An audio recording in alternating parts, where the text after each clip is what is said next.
এই মুহূর্তে ইজতেমা ময়দানে আছেন সহকর্মী আদিলুর রহমান। সেখানকার খবর জানবো তার কাছ থেকে। আদিলুর, ইজতেমা ময়দান এবং আশপাশের পরিস্থিতি এখন কেমন দেখতে পাচ্ছেন, আর এই মুহূর্তে কি চলছে সেখানে?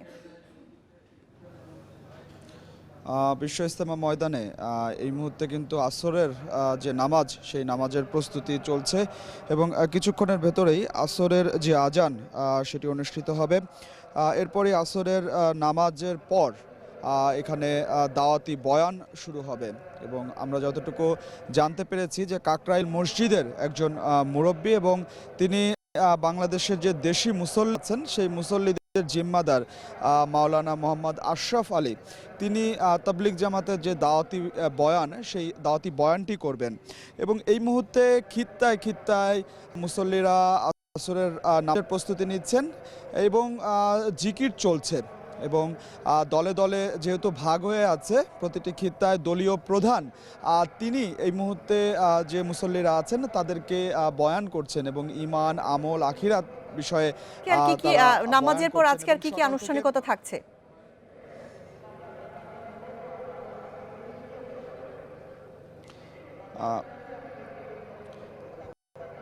প্রশ্নটি যদি আরেকবার আমি প্রশ্নটি শুনতে পারিনি। আদিলুর, নামাজের পরে আজকে আর কি কি আনুষ্ঠানিকতা থাকছে ইজতেমা ময়দানে? আসরের নামাজের পরে দাওয়াতি বয়ান হবে এবং এই দাওয়াতি বয়ানটি হবে ঠিক মাগরিবের নামাজের আগ পর্যন্ত এবং মাগরিবের নামাজের পরে আবার হেদায়েতি বয়ান হবে। এই হেদায়েতি বয়ানটি চলবে ঠিক এশার নাম পর্যন্ত।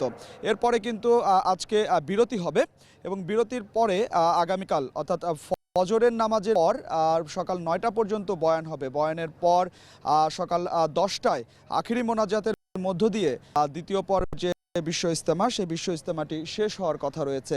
আর আপনাকে এই মুহূর্তে ইজতেমা ময়দানের আশেপাশের স্থিতি যদি বলি, যে এখনও বিভিন্ন জেলা থেকে বহু মুসল্লি তারা কিন্তু ইজতেমা ময়দানে আসছেন এবং ইজতেমা ব্যবস্থাপনা যে কমিটি তারা আমাদেরকে বলছেন যে গতকাল বৈরী আবহাওয়া এবং আখিরি মোনাজাত নিয়ে একটি ধোঁয়াশা ছিল যে আজকে হবে না, আগামীকাল হবে।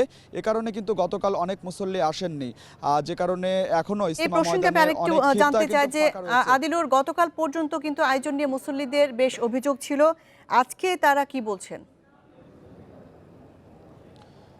গতকাল বিশুদ্ধ পানির সংকট এবং অজু গোসলের পানির সংকট সহ বেশ কিছু অভিযোগ ছিল, তবে সেই অভিযোগগুলো কিন্তু আজকে সকালে আমরা খুব একটি পাইনি।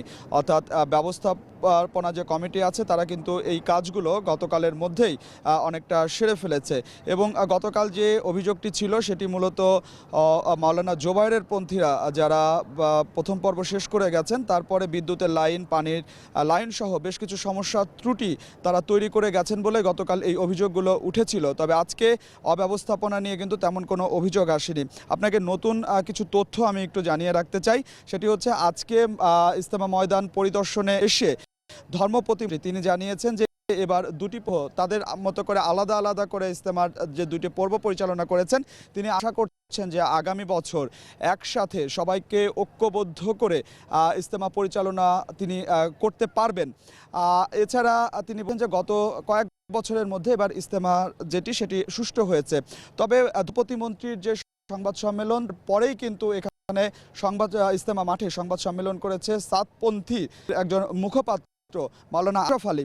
তিনি যে দাবিগুলো জানিয়েছেন সেটি হচ্ছে যে মাওলানা সাদ, যাকে নিয়ে আসলে একটি বিতর্ক তৈরি হয়েছে, মাওলানা সাদকে আগামী বছর ইজতেমার পরিচালনা করতে দিতে হবে এবং মাওলানা সাদকে আসতে অনুমতি দিতে হবে।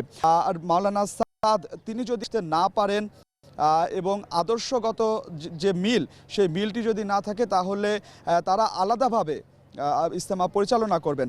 অর্থাৎ তার যে সংবাদ সম্মেলন সেখান থেকে অনেকটা স্পষ্ট হচ্ছে যে আদর্শগত মিল না থাকলে একসাথে ইজতেমা পরিচালনা করা সম্ভব নয়, এমন তথ্যটি কিন্তু তিনি আসলে দিতে চাচ্ছেন।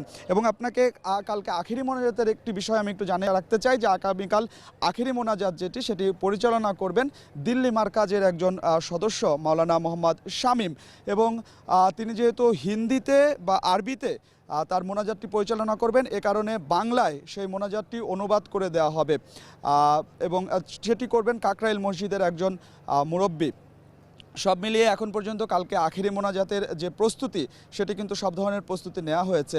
আর আপনাকে ইজতেমা ময়দান এবং তার আশেপাশে নিরাপত্তার ব্যবস্থাটি যদি বলি, যে এবার যেহেতু শুরু থেকেই বিবাদমান দুটি পক্ষ তাদের মতো করে আলাদা করে এখানে ইজতেমা পরিচালনা করেছেন, সেক্ষেত্রে কোনো ধরনের আইন শৃঙ্খলা অবনতি যাতে না হয় এবং সাধারণ মুসল্লিদের জন্য তো কোনো সমস্যা না হয়, এ কারণে শুরু থেকে কিন্তু ব্যাপক নিরাপত্তা ব্যবস্থা এখানে নেওয়া হয়েছে। এখানে পুলিশ সহ সেনাবাহিনীর সদস্যরাও কিন্তু এখানে টহল দিচ্ছেন।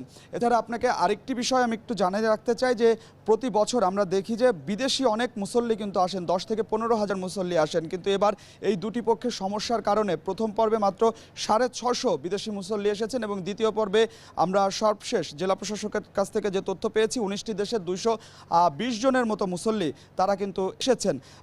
এবং একই সাথে জেলা প্রশাসক এবং সব মুসল্লিরা আশা করছেন যে দুটি পক্ষের যে সমস্যা আছে এটি যেন দ্রুতই সমাধান হয়ে যায়। তো বিশ্ব ইজতেমা ময়দান থেকে আমার কাছে ছিল এটি সর্বশেষ। ইজতেমা ময়দান থেকে জানাচ্ছিলেন আদিলুর রহমান।